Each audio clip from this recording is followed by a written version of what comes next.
Phileas World, on donne des cours d'anglais pour les adultes principalement, aussi des cours dans d'autres langues, et puis on aide aussi les enfants de nos élèves parce qu'ils aiment bien, ils nous donnent leurs enfants, mais principalement de la formation professionnelle pour les adultes. Avec un nom particulier, Phileas? Ouais, Phileas Fogg, celui qui voyage, et parce que apprendre l'anglais pour parler, c'est pour communiquer, c'est pour rencontrer des gens, c'est pour voyager, et ça se ressent dans notre pédagogie, et ça se ressent dans notre nom, et on essaye de le transmettre. Quelles sont les valeurs qui caractérisent Phileas World? Alors les valeurs, c'est des valeurs humaines, c'est très important. On fonctionne au niveau du réseau comme une communauté, une coopérative. On décide ensemble des projets, chacun avance à son rythme, on est tous très bienveillants, et ça se ressent dans notre produit et dans les cours qu'on donne à nos élèves. On n'a pas une méthode toute simple, on voit comment fonctionne le stagiaire, quel module on va lui donner, en fonction est-ce qu'il est scolaire, est-ce qu'il n'est pas scolaire, est-ce qu'il aime parler ou pas, est-ce qu'il aime voyager, est-ce que tout ce qu'il veut c'est commander une bière ou est-ce qu'il a un entretien professionnel, c'est pas la même chose. Chacun peut atteindre son objectif à son rythme et on s'adapte à lui. Quel serait le conseil ultime que vous donneriez à quelqu'un qui souhaiterait devenir franchisé? Il faut bien définir son projet et ce qu'il veut faire dans la vie. Franchisé, c'est un intérêt parce qu'on est accompagné, mais on est un entrepreneur, donc on peut se sentir seul. Donc la franchise, ça va l'aider à pas se sentir seul, pouvoir être épaulé, à pouvoir avoir des conseils. Maintenant, il va falloir qu'il fasse le boulot.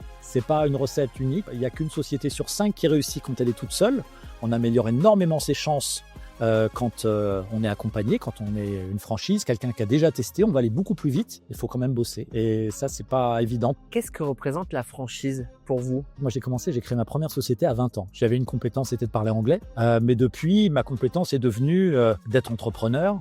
Et je considère l'entrepreneuriat comme être artiste. C'est-à-dire que j'essaye de créer quelque chose. Et mon job aujourd'hui, c'est d'accompagner, de former des gens qui ont envie d'être entrepreneurs, des diamants bruts, et d'en faire des jolies pierres. Donc quand un candidat vient me voir, j'essaie de voir quel est son projet de vie et comment on peut utiliser notre outil, le modèle qu'on a créé, pour en faire quelque chose qui lui permette de s'épanouir. See you soon and come and see us in English and learn English with us.